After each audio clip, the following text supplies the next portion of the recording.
Hey everyone, and welcome back to Policy Punchline. Here at the show, we interview scholars, policymakers, and business executives about urgent issues and frontier ideas in our world today. I'm Princeton Junior Sam Lee. Our guest today is Professor Nolan McCarty. He's the Susan Dodd Brown Professor of Politics and Public Affairs at Princeton University, as well as the Interim Dean of Princeton School of Public and International Affairs. He's an expert on U.S. politics, democratic political institutions, and political game theory. His most recent book, Polarization: What Everyone Needs to Know, explores the origins, development, and implications of polarization in the United States. Professor McCarty, thanks so much for being here with us today. Great, thanks. I'm happy to be here. So just to start, would you mind giving us a brief overview of your research? Why do you focus on polarization? Was there a specific issue or question that led you to that specific topic? Not really. So my research on polarization goes back all the way back to the time I was in graduate school. There, my dissertation advisors and I were looking at congressional roll call voting and noticed that the partisan component of how legislators vote, as well as the kind of ideological structure, liberal to conservative, had become much more pronounced in recent decades, going back to the 1970s.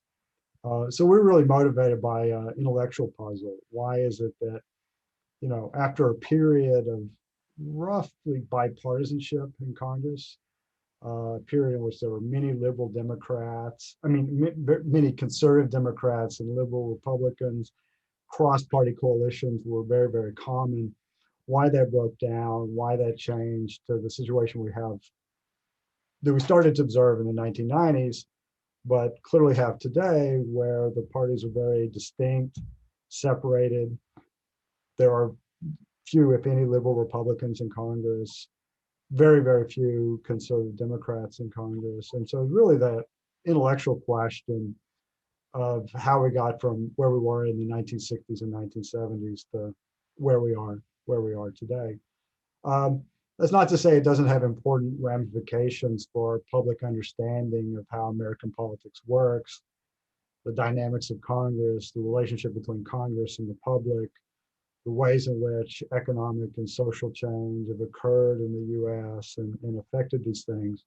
But it really did start. It really did start with an intellectual puzzle. Why so much partisanship in Congress after several decades in which party didn't seem to matter nearly as much as it had, say, 100 years before. Yeah, and I think maybe to start, we can kind of dive into the weeds of partisanship and polarization. So one thing I thought was really interesting in your book is that you described that there are three different forms of polarization: policy, ideological, and partisan. How exactly are these three types of polarization defined? What differentiates them? Are they interconnected?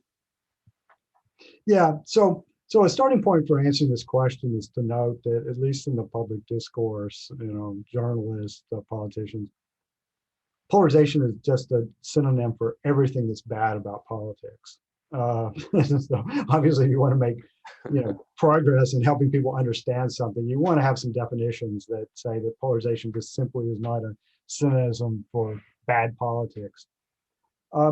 So polarization itself, is a term that we steal from, physics and the natural sciences, which simply is a description of a system in which there's a tendency toward more extreme values, more people on extremes, fewer people in the middle, kind of, a bipolar. It doesn't have to be bi, but a polarity. Um, so that's polarization. It means that extreme points of view, extreme positions, have become more common relative to more centrist or moderate positions. Then you have to layer on that definition, what it is we're talking about in terms of, what things are more extreme, what things are more moderate. So when you think about policy polarization, it's really about policy preferences of politicians and voters. And so when we talk about policy polarization, we simply mean that more people have extreme policy preferences relative to more moderate policy preferences. So abortion is a very good example. you can use abortion as a good example of this phenomenon. You can imagine a world in which many people have very kind of moderate or nuanced positions on abortion. Uh, they think abortion is wrong after the first trimester. They're willing to make lots of exceptions related to women's health, rape, incest, other things like that. So you might think of that as a kind of a moderate position. You know, abortion's not great, but it shouldn't be illegal. So we would say that there's policy polarization on abortion to the extent to which that viewpoint declines in popularity relative to extremist viewpoints, more extreme viewpoints, such as abortion should be illegal under all circumstances, or that abortion should be allowable under all circumstances through any, trimester of pregnancy, so forth. That's example. We would say that abortion is policy opinions are polarized to the extent to which those two extreme viewpoints have grown in popularity relative to the center. There are other forms of polarization. The second one you mentioned is ideological polarization. So there, we mean something broader than just a single policy issue. We really mean kind of how people organize themselves across clusters of policy issues or ideologies. So think of an ideology as sort of a cluster of policy preferences that relates how one preference might relate to another. So United States, conservatism is a bundle of policies, like a position on tax cuts, a position on business regulation. One time it was really closely related to positions on international trade. It may also be related to some positions on social issues such as gay rights or abortion. And liberalism is also a cluster of issues related to, again, maybe perhaps preferences on tax rates, preferences on how generous the social safety net should be, perhaps also in conjunction with a set of positions on foreign policy or social or cultural policy. So we'd say that there's ideological polarization to the extent to which those two extreme packages of policies have grown in popularity relative to a more moderate position on these package of policies. So if the combination of tax cuts, abortion restriction, deregulation becomes more popular at the same time that popularity for tax increases, broader social safety net, LGBTQ rights grows, and that there's a shrinkage of the set of people who kind of have a mixture of those positions, we would say that that's ideological polarization. And then third, we can add on the layer of partisanship, the extent to which we can talk about the extent to which the parties polarize and the extent to which the supporters or adherents to each of the parties have much more divergent policy preferences. So if there's a tendency for Republicans to take the strong conservative positions and Democrats to take increasingly liberal positions, we would say that there's a polarization in kind of partisan terms because this partisan differentiation has grown relative to people who, in the middle, independents and so forth, who are taking, those less partisan positions. Right, and has the polarization that we've seen, expand over the past 4 or 5 decades, has that been mostly ideological polarization, or has it been kind of all three of those? It's essentially been all three of those. You can have ideological polarization without kind of strong policy polarization, but I think they tend to go together because ideological polarization is kind of a bundle of policies, and so if you get policy polarization, you're probably going to get ideological polarization, vice versa, although they're not intrinsically logically related. There's a logical connection between policy or ideological polarization and partisan polarization. You could have more and more conservatives and more liberals But if they don't match into the two political parties in the right way, then you're not going to get the partisan polarization. Uh, it does so happen, however, that we have observed all three, especially at the, I should say, I think we should talk about this more in a second, at what I'll call the elite level, which has like members of Congress, high elected officials, judges, activists, very, very clear trends for all of these concepts toward more and more polarization, more people on extremes, that those extreme viewpoints being more and more associated with parties. Um, the questions about regular everyday voters are a little bit more nuanced. So we've seen somewhat less of that for those people. So essentially, the polarization that we're seeing among elites, politicians, judges, business executives, is more extreme than what we're seeing, in the public and in the voter base.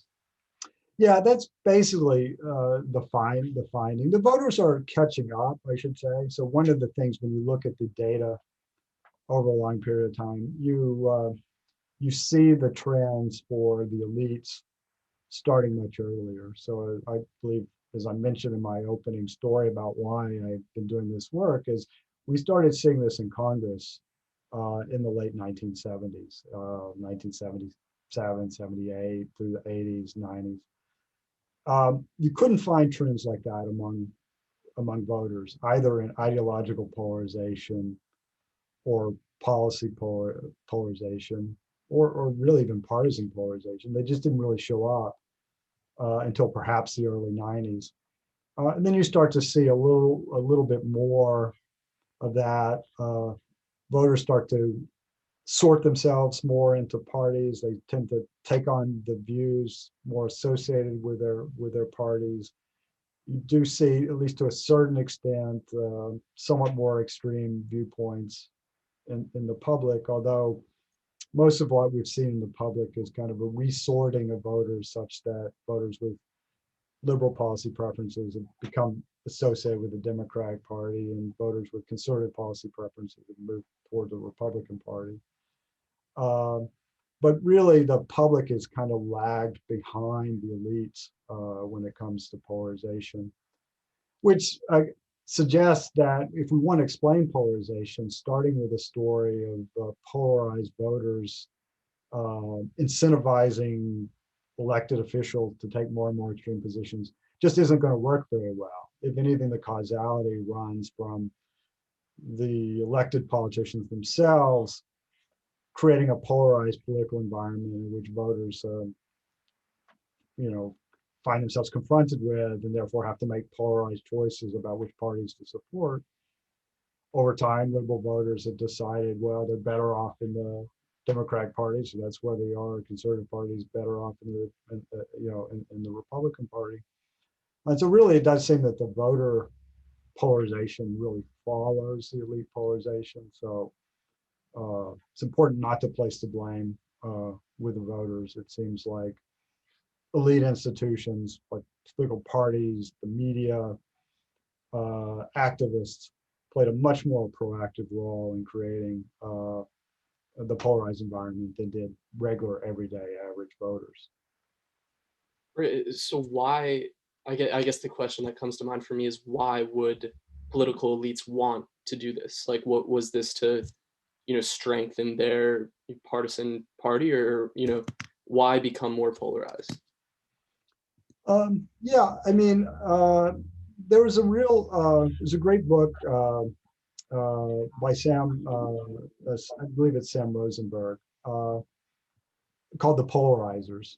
And he actually goes quite through the history of kind of the party intellectuals in the 1960s and 70s. And they thought it was a real uh, challenge to the American political system that our political parties weren't very coherent. So in the Democratic Party, you had labor-oriented liberals in the same party with conservative democratic segregationists.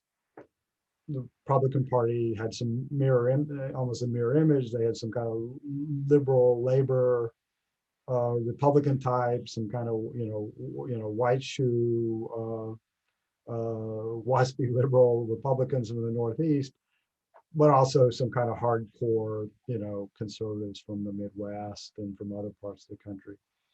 And they view this lack of coherence in the party system is a real problem for the country, but also for the parties. So conservative activists thought if we're going to promote a conservative agenda, we have to be able to dominate the Republican Party. And so they set out to capture the institutions of the Republican Party and move the Republican Party to the right. In the same way that progressive, labor-oriented Democrats saw their agenda tied up with, in some sense, purging the Democratic Party of its kind of segregationist conservative wing. And so both of these things were going on, at the same time.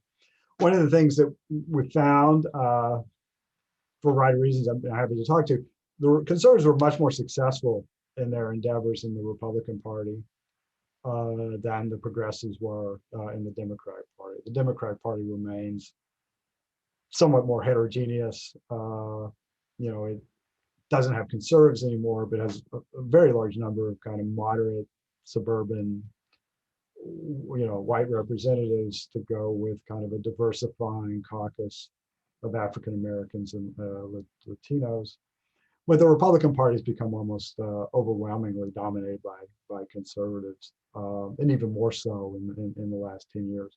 So this is really a strategy of kind of elite activists and elected politicians in those parties to kind of capture those parties so that they could use them as tools for promoting a particular policy agenda.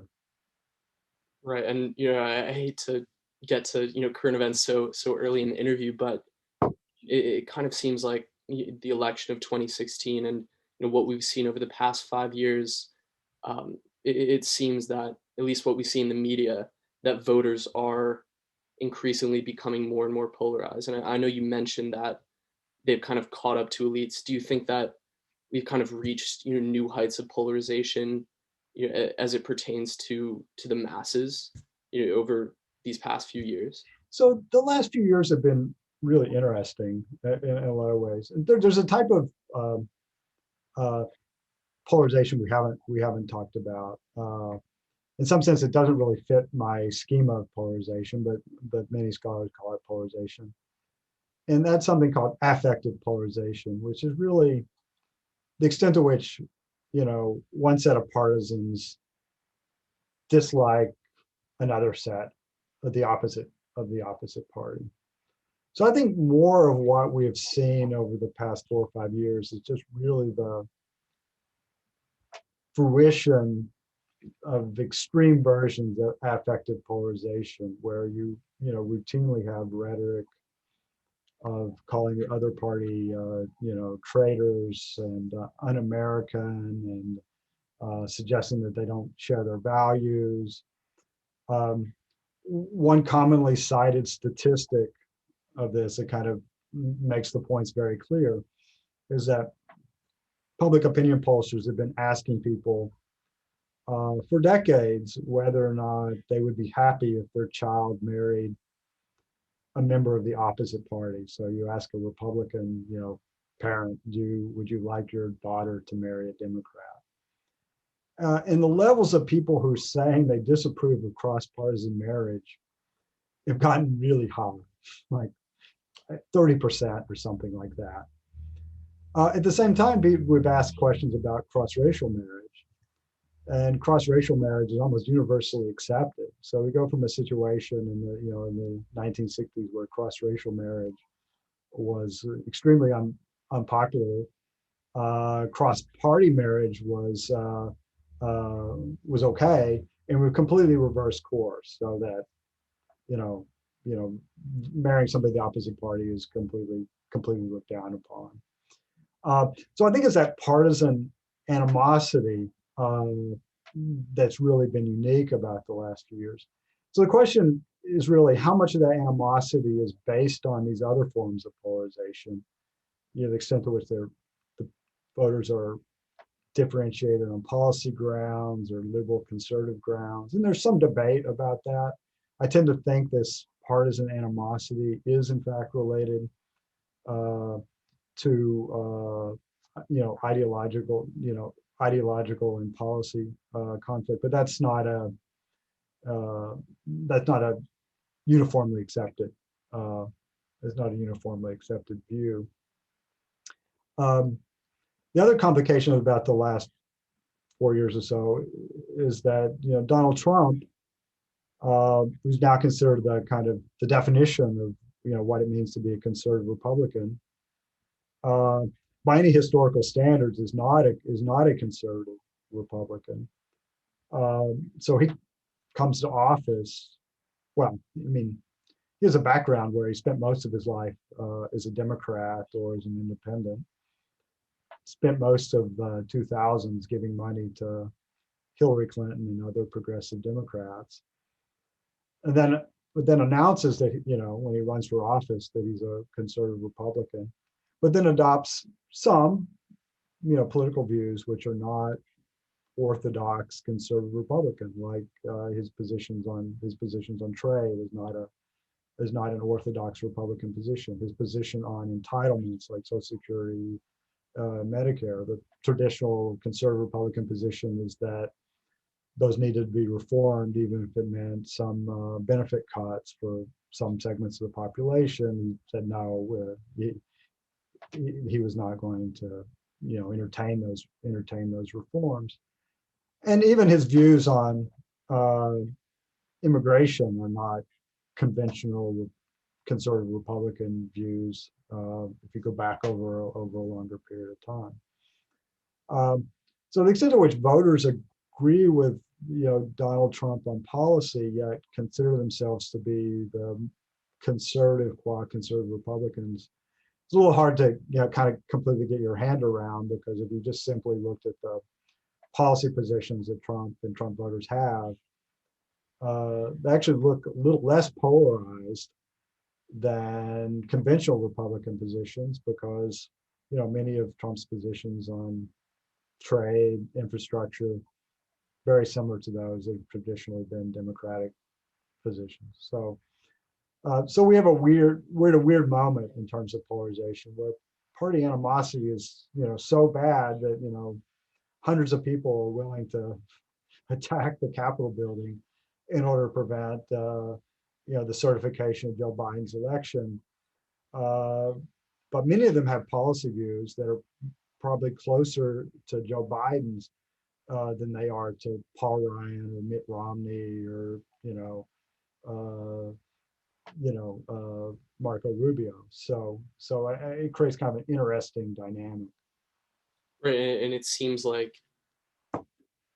political parties for a lot of voters have become more of a social identity rather than a set of policies that they wish to see put in place.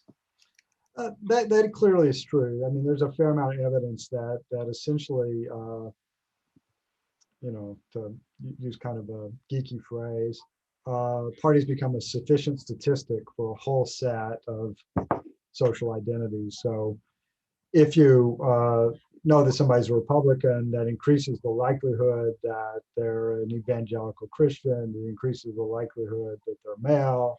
I mean, it's associated with being male and having conservative positions on sexuality and a set of policy preferences. And so since party is so tightly related to all of those things, those previous kind of social group conflicts can get all rolled up into that assessment of what it means to be a Republican versus a Democrat, and it creates that hostility. One of the interesting things, however, is that voters really overestimate how predictive party is for all of those things. So, there are these surveys now. You ask somebody, ask a Democratic voter, for example, what percentage of Republicans are evangelical Christians? And the typical response may be like 80%, 85% of Republicans are evangelical Christians. When the true answer is probably closer to 30%. ask Republicans, what percentage of Democrats are African Americans, Republicans will overestimate that by orders of magnitude, overestimating the extent to which the Democratic Party is an African American party. So, so some of this kind of creation of social identity around policies based on kind of mistaken assessments of how tightly these other social identities are tied in with parties. They're actually less tied in than most people think, but the fact that they overestimate it really makes party much more salient in these kind of social group conflicts. Do you think that that type of, those types of misconceptions might be, in part a result of the age of information of social media, where, these algorithms of, social media platforms elevate the most extreme views? So like what you're seeing constantly on your feed is, the most extreme views on either side. Yeah, I mean, I think there are lots of ways in which both traditional media and social media have exacerbated polarization. I think traditional, well, if you want to call it cable news, traditional media, I think cable news is particularly culpable for exactly the reasons you mentioned, which is that they tend to overemphasize political conflict, and if you just look at the members of Congress, for example, that CNN interviews on a regular basis, they tend to be overrepresentative of the left-wing viewpoint or the right-wing viewpoint, and so oftentimes voters are left with a perception that those are the viewpoints that define the two parties. Social media too, I think, because of as you mentioned, algorithms,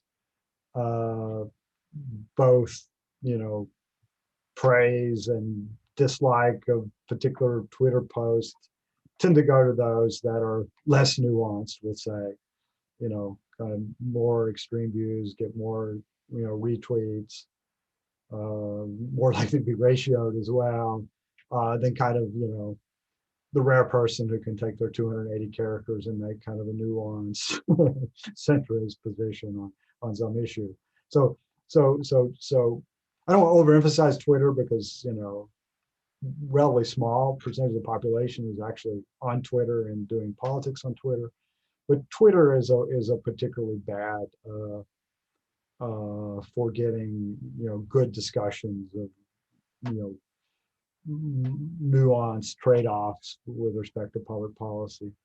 Facebook is has its own problems with its algorithms, and it's just really susceptible to misinformation, and oftentimes that misinformation on Facebook gets to kind of less sophisticated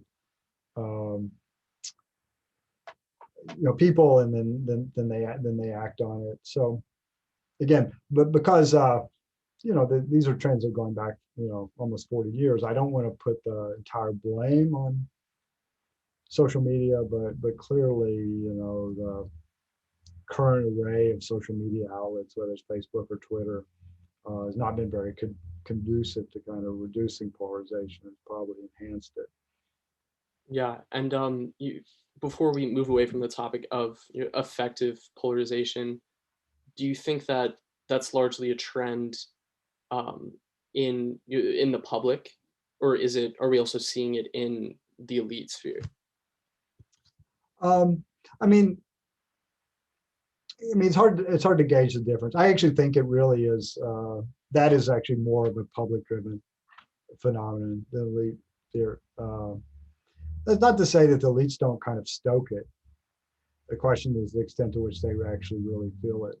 I mean, one of the, over the years, I've done like some media stuff where I go on one of these kind of like, I don't want to say talking head shows, but more like screaming heads, where the liberal and the conservative are supposed to yell at each other for 20 minutes, and then they take a commercial break, and then they're the best friends in the world. I mean, they don't actually share the personal animus that they exhibited while the camera was rolling. So I actually don't think there's this strong affective polarization at the elite level. But that doesn't mean the elites are behaving responsibly when they stoke it for the benefit of the camera, or to get ratings, or to be interesting rather than to be informative and educative. Right. It seems that a lot of elites have kind of rode the wave and used it to their own political benefit.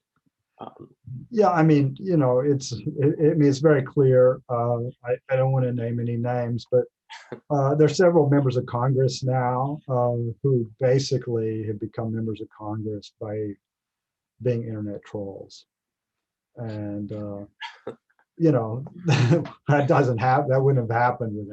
wouldn't have happened without social media. They've really made a career out of demonizing the other side in ways that appeal to kind of the baser instincts of the people who are following them on social media. Right. Before we move on to other current events, I wanted to circle back. You published this really interesting paper this December, in which you argue that under conditions of economic decline or increasing inequality, some members of the population actually benefit from adopting an in-group favoring strategy, or in other words, income inequality can lead to increased polarization. And I thought that result was really interesting. I was wondering if you could maybe talk a little bit more about the intuition behind that. Sure. So my original interest in that question goes all the way back to the research I was doing in the 1990s, and then culminating in like my first book, which came out in 2006. One of the things you see over the course of U.S. history is an extremely strong association between levels of economic inequality and political polarization. So if you think about the period in which the two periods in the last, say, 150 years in which political polarization was particularly bad. It's now, and at the turn of the 20th century, the late 19th century, and the 19 teens, 1920s. That's also a period in which economic inequality in the U.S. was the highest. Then you have a period in which there's a lot less political polarization, say from 1930 to 1970, which is also the period of time in which there was the least economic and wealth inequality in society. So it's been a really big part of my research agenda, is to try to understand that correlation, to understand whether it's more than a correlation, the extent to which it's causal. I have some other empirical papers which show kind of a causal impact between economic inequality and political polarization in American states. So states that become more unequal economically tend to over time become more polarized. So this paper that you mentioned is really an attempt to try to come up with a theory which might help explain that association. And the idea in that model is that we have two types of agents in the model, people who are in one group and then people who are in another group. And then we stipulate that if you interact with somebody in your own group, you're more likely to have a decent outcome. You work in your local community where you know people, you interact with people, you interact all the time. You're unlikely to get a very bad outcome. You're unlikely to be cheated or stolen from or whatever if you're interacting with people who are closely aligned with your group identity. But you're unlikely to get a big payoff. You're unlikely to get a big payoff. The big payoffs come to people who are willing to, stretch themselves, think of a small business, wants to grow into, the next town or sell to people in the other group. The upside potential is much bigger, but the probability of failing, because you have less knowledge of the other group, or you have less ability to kind of sanction them if they cheat you, means it's a much riskier proposition. So this is a way of motivating. If I interact locally with members of my own group, it's a pretty safe bet. It's a bit riskier, big upside, big downside if I interact outside the group. So in the model, when economic conditions are good, people are willing to kind of take these risks because the consequences of getting a bad outcome aren't so bad because things are otherwise good. But in more challenging situations, whether it's economic decline, stagnation, or an aversion of the model income inequality, it just becomes too risky to interact with the members of the outside group because failure becomes more costly. And so when inequality gets bigger or the economy starts to decline, people start to retrench, interact more and more with their own group and avoid interactions with the out group. You can also think of the model as encompassing a negative interaction with the out group, so there's more hostility. And so you get this association between, in this case, group polarization, the extent to which groups interact with one another or not, and the performance of the economy. The startling part of the model, I think the most important part of the model, is you can start out with a good economic situation, lots of intergroup cooperation and collaboration that can be destroyed through economic decline or an economic crisis. And then as the economy improves, that intergroup cooperation doesn't come back. So the model also has this feature that once intergroup cooperation is destroyed, even if good economic conditions come back, group conflicts may still persist. And so that's the pessimistic part of that story. Right, and it's a really striking finding because obviously this is just speculation and probably a question for historians decades from now. But when we look at the 2008 financial crisis, and then 8 years later, the election of Donald Trump, and this seemingly explosion of polarization, maybe there's some causal link between those two events. Yeah, I mean, I've written a little bit about the political consequences of the financial crisis, and they're really, when we started writing that particular book, they're really, two plausible ways of thinking about how a financial crisis might affect politics. One is that it could almost be like a war in the sense that it would have a rally around the flag effect. There would be more empathy and common sympathy, and it would be depolarizing. Or that it could essentially, the economic stress could kind of destroy those cross-group bounds that pre-existed. And it's pretty clear, I think, from the evidence that it was the latter, that the financial crisis was a very polarizing event. There's a lot of research now cross-nationally over time with other types of financial crises like the Great Depression, also some cross-nationalism of the Great Recession, which reinforces this, that these events are very, very polarizing. But they tend to be polarizing in a kind of surprising way. We typically think of a financial shock, like a financial crisis, is potentially being polarizing from the left, and that people get poorer, then demand for redistribution goes up, the left will mobilize on the basis of those demands, and the polarization will essentially come from the left. We find exactly the opposite when it comes to these financial crises, and the polarization comes from the right. It's really the right that gets mobilized in response, and they often get mobilized around issues of group identity, xenophobia, populism.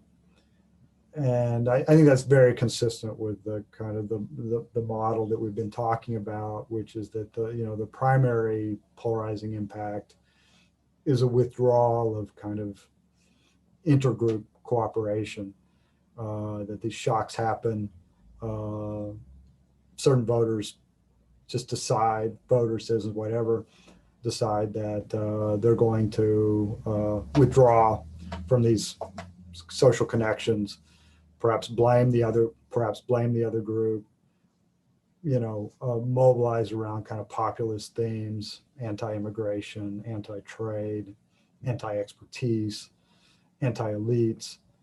And so I think there's a kind of consistency with this model, which is a theoretical model, with a lot of data about, how economic shocks and deprivation tend to affect politics in this kind of group-oriented way. Right. That's kind of a worrisome implication, given that we're in the midst of an economic crisis. This year, are you optimistic, or do you think we're going to see something similar? Well, one of the strange things about COVID is that it's an economic crisis for some and has been a boon windfall for others. I think it'll in some sense depend, how things play out. I do think it was very smart for the Biden administration to really kind of, and also I'll give Trump some credit here too. He was not a big impediment to really erring on the side of giving too much support to people, working class people who are affected by COVID. I think absent those stimulus payments and the COVID relief, I think there really could have been a much bigger, not that there hasn't been one, but a much bigger kind of social backlash related to COVID. So I think the future will really depend, on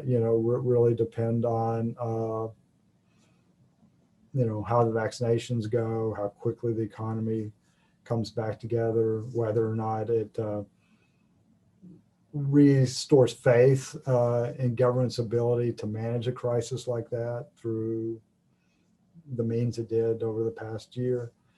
If things stagnate, go south, vaccines fail, the economy doesn't rebound, I can imagine the situation being very bad, because there's already a tendency, as we've seen with anti-Asian violence, to really use this as a, to scapegoat Asians over COVID.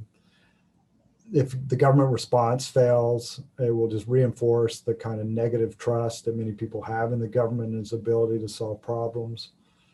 Will presumably blame immigrants or others for the government's inability to deal with COVID. And I think the situation could get very bad. So really a lot depends on how vaccinations and the economy does for the next 6 months.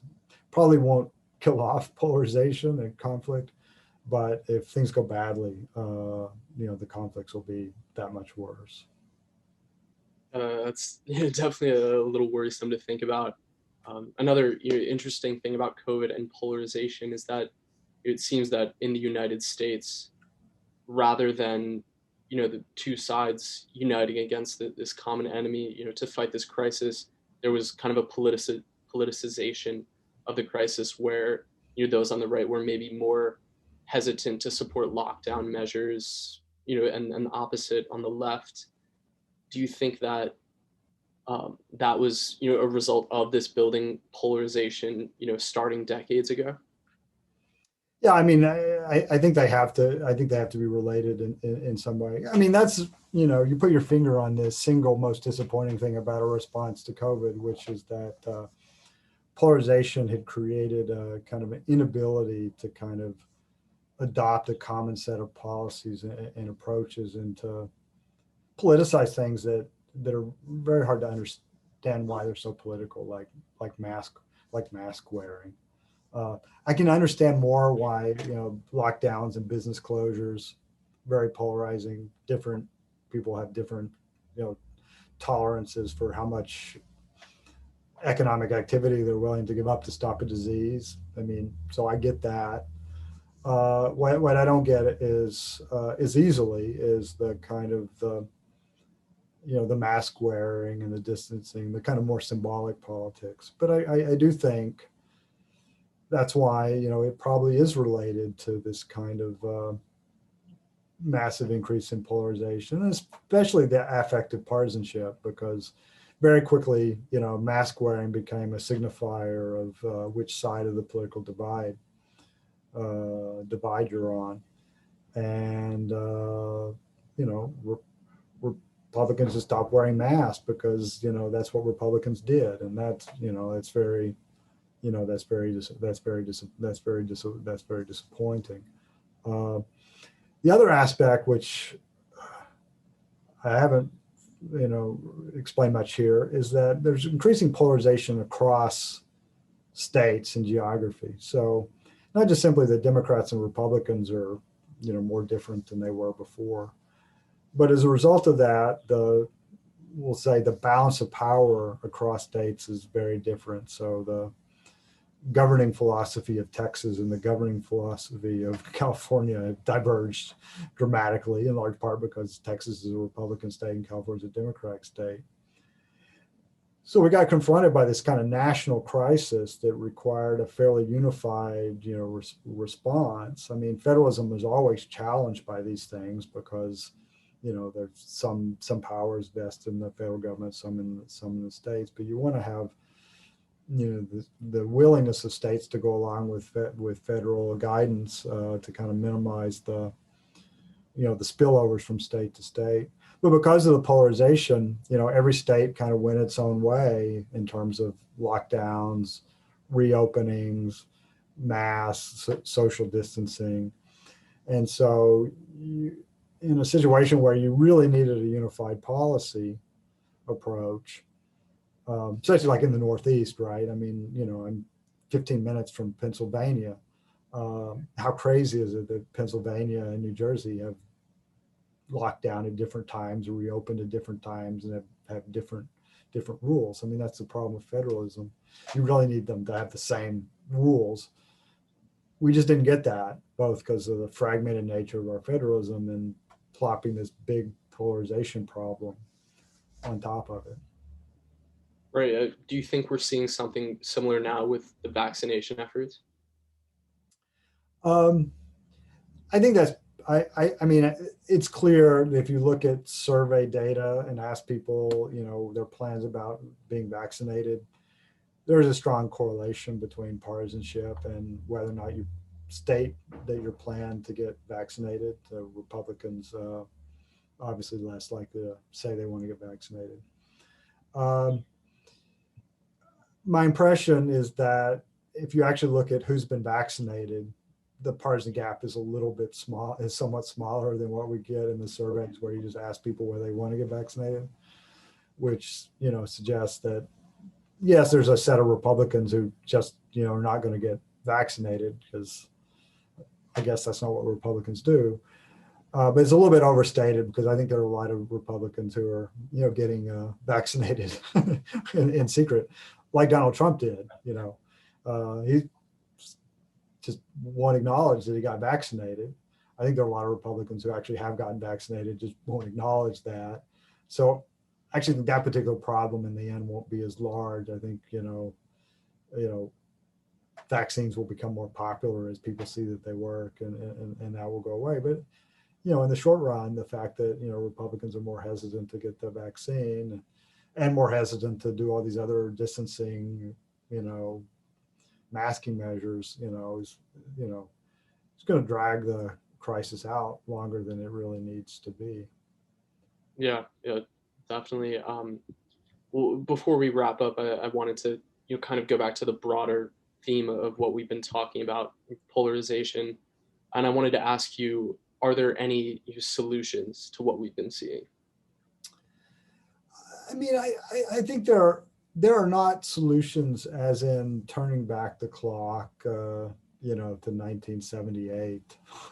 Even if we wanted to, there's lots of reasons why we don't want to turn back the clock to 1978. There were a lot of ways in which that less polarized political system was dysfunctional too, because one of the ways that you solve polarization is by keeping certain voices out of the political system. So, one of the reasons why more polarization is because African Americans, Latinos, new immigrants, women are much more active in the political system than they were before. So that's not something we want to reform. Okay. But the things we really want to do is to try to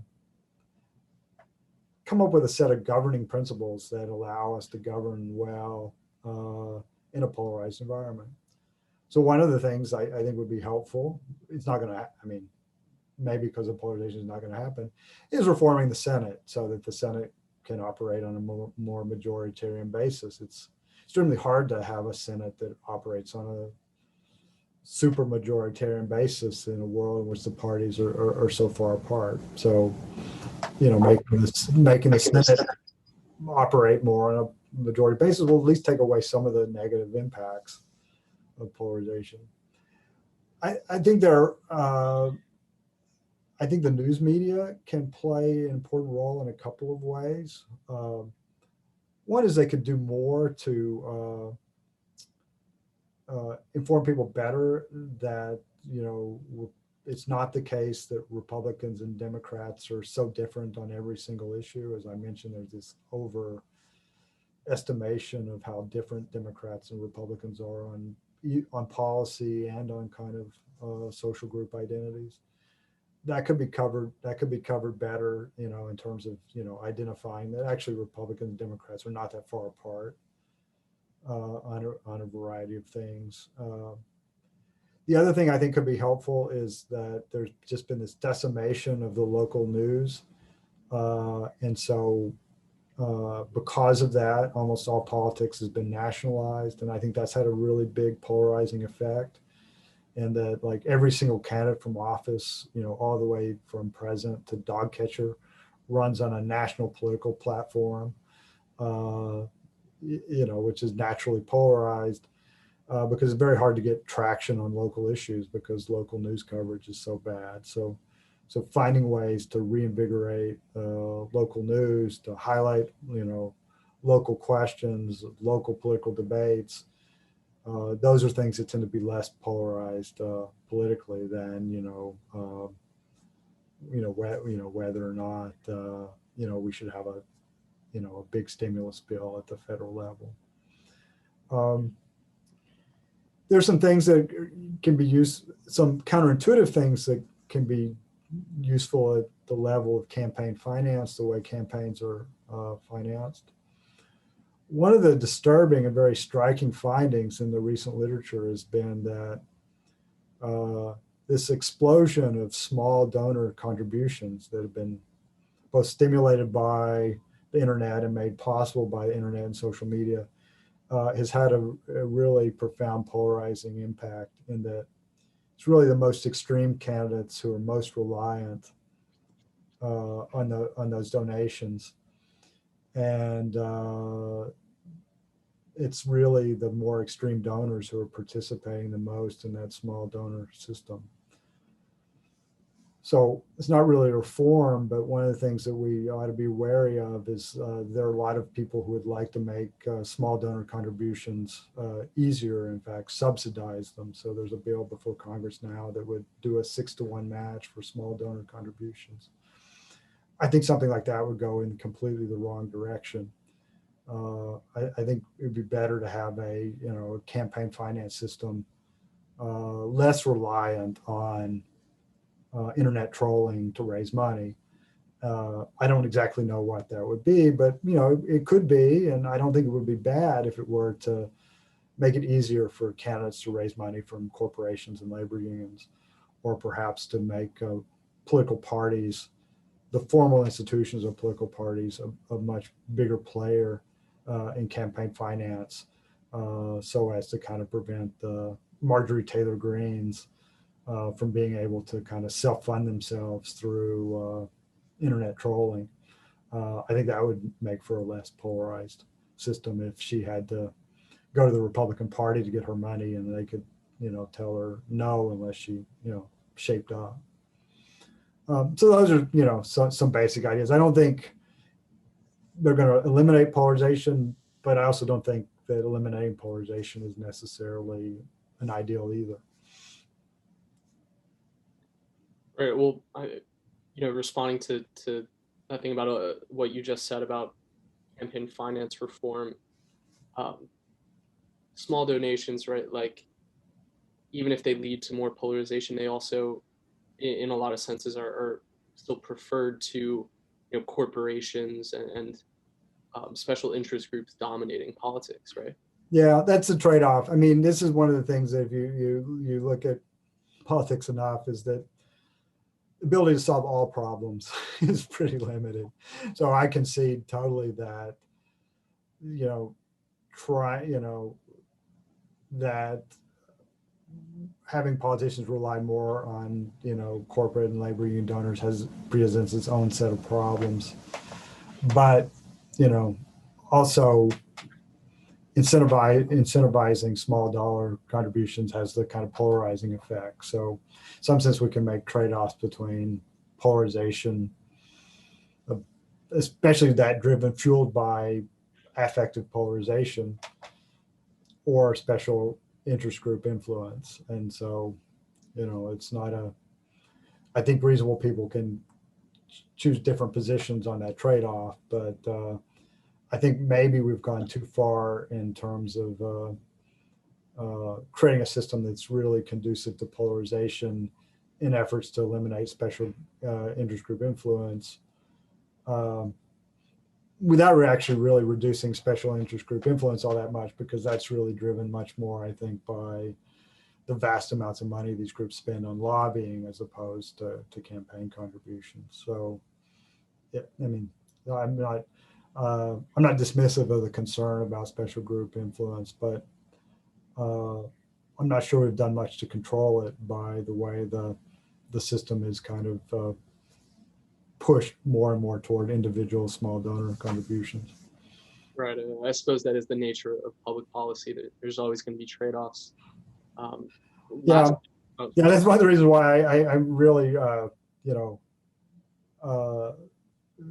always start these things by saying polarization isn't everything that's bad, because there are bad things that are not polarization. And so special group influence is something that's bad, but is not necessarily polarizing. In fact, it can often be the opposite.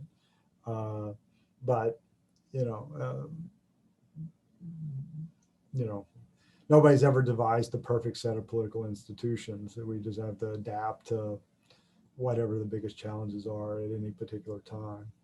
right. And in some sense, polarization is good. Like you mentioned in your book, it's good in the sense that it outlines clear policy positions for voters to choose from.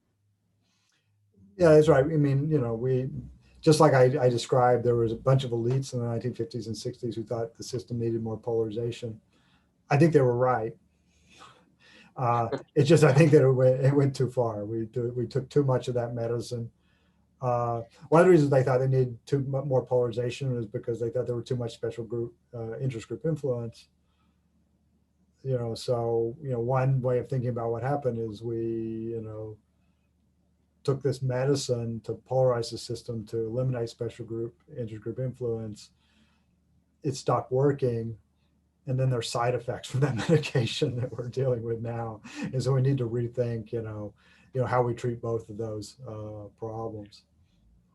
Do you think that subject of polarization is, do you see it like being taken on by politicians? It seems like, it's discussed a lot in academia, but maybe not so much in the public sphere. I mean, it is. I mean, politicians are aware of it. I mean, they often blame it for why they retire from office. They just say, I can't take the polarization anymore. And my take, however, is that they often want to blame the wrong things. Like they want to blame gerrymandering, and I won't go into it now. People can look at my book to see what I think about whether gerrymandering has caused polarization, but the quick answer is no. But politicians will always say that's the root cause and we can fix it. Or they say things like Citizens United is the reason, which, there's for the reasons we've just been talking about, probably is not the case, since it really seems to be small donor contributions that are the problem. So they talk about it a lot. I think they often misdiagnose the problem so as to minimize their personal responsibility. Very few of them just want to say, I mean, we're all ambitious politicians. We want to survive in a polarized political environment. And so we do things that we know we shouldn't be doing, but we do it because, we need to to do that, to be successful in this environment. So I think they think about it a lot. I don't think but I do think they go out of their way to move the blame to things that are just outside their control. I would like to see more of them be more reflective about how, their own individual behaviors contribute, to the problem.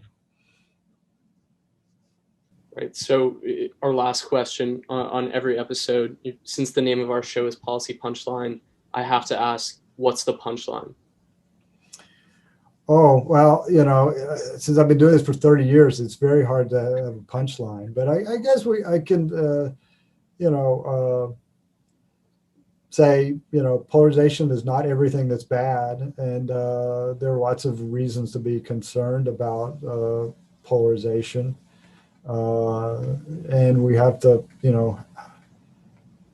perhaps, but come up with some ways of kind of living with it, and making sure that it doesn't undermine our ability to govern ourselves.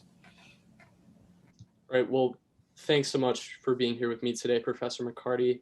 That concludes this episode of Policy Punchline. You can visit us at policypunchline.com and follow Professor McCarty's work. Sorry, Professor McCarty, do you have Twitter? Where else can our listeners? Yeah, I do. I mean, Twitter. I mean, you can follow me on Twitter, Nolan _MC. All right. Well, thanks so much for listening today, and we'll see you next time.